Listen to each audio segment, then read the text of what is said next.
السلام عليكم ورحمة الله وبركاته. أعوذ بالله من الشيطان الرجيم. بسم الله الرحمن الرحيم. ألم تروا أن الله سخر لكم ما في السماوات وما في الأرض وأسبغ عليكم نعمه ظاهرة وباطنة ومن الناس من يجادل في الله بغير علم ولا هدى ولا كتاب منير. وإذا قيل لهم اتبعوا ما أنزل الله قالوا بل نتبع ما وجدنا عليه آباءنا أولو كان الشيطان يدعوهم إلى عذاب السعير.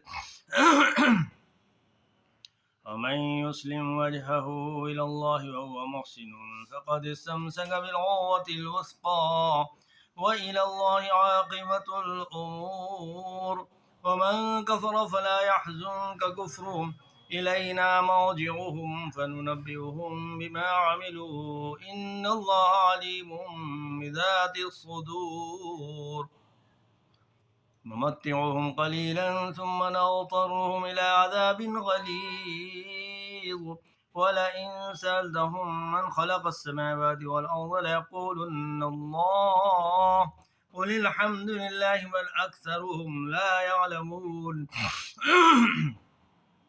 لله ما في السماوات والأرض إن الله هو الغني الحميد. ولو أن ما في الأرض من شجرة أقلام والبحر يمده من بعده سبعة أبحر ما نفدت كلمات الله إن الله عزيز حكيم.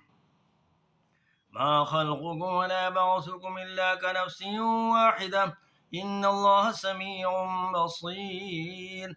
ألم تر أن الله يولج الليل في النهار ويولج النهار في الليل وسخر الشمس والقمر كل يجري إلى أجل مسمى وأن الله بما تعملون خبير.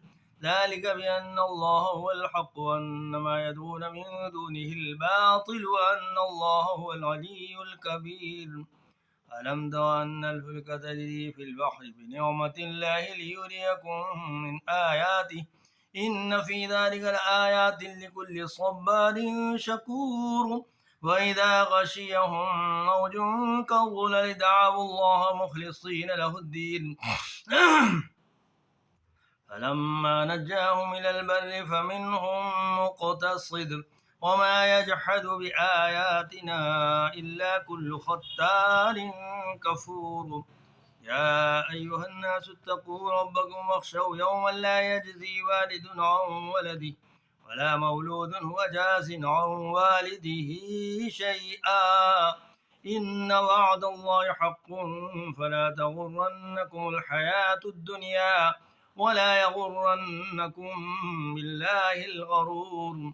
إن الله عنده علم الساعة وينزل الغيث ويعلم ما في الأرحام وما تدري نفس ماذا تكسب غدا وما تدري نفس بأي أرض تموت إن الله عليم خبير. صدق الله العظيم.